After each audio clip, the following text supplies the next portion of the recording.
Doesn't matter kung kumikita ka na ng milyon or 100K pa lang or libo-libo pa lang. Always remind yourself na reward mo rin yung sarili mo. Kasi kung hindi mo nire-reward yung sarili mo, masasanay ka na lagi mong pinupush sa pressure, which is tama.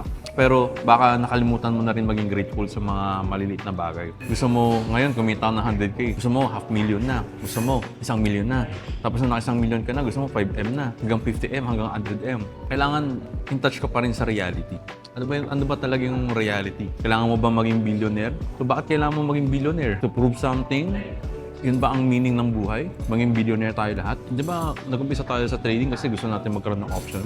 Worth it ba kung magiging billionaire ka sa sacrifice mo lahat? Sometimes yun yung mga question na kailangan na itanong eh. Baka ginagawa nating, alam yun, parang escape sa reality yung trading na pag pumolda ako dito sa trading, okay na ako, di na mag-work. Goods yun. Hopefully mangyari sa inyo yun. And hopefully, no, swertehin kayo na makuha niyo yung generational wealth na gusto nyo. But syempre, ano rin tayo sa realidad ng buhay na paano kung wala pa yung opportunity na yun? Diba? You have to, stay in touch with the reality. And at the same time, you're working on future self na nandun ka na.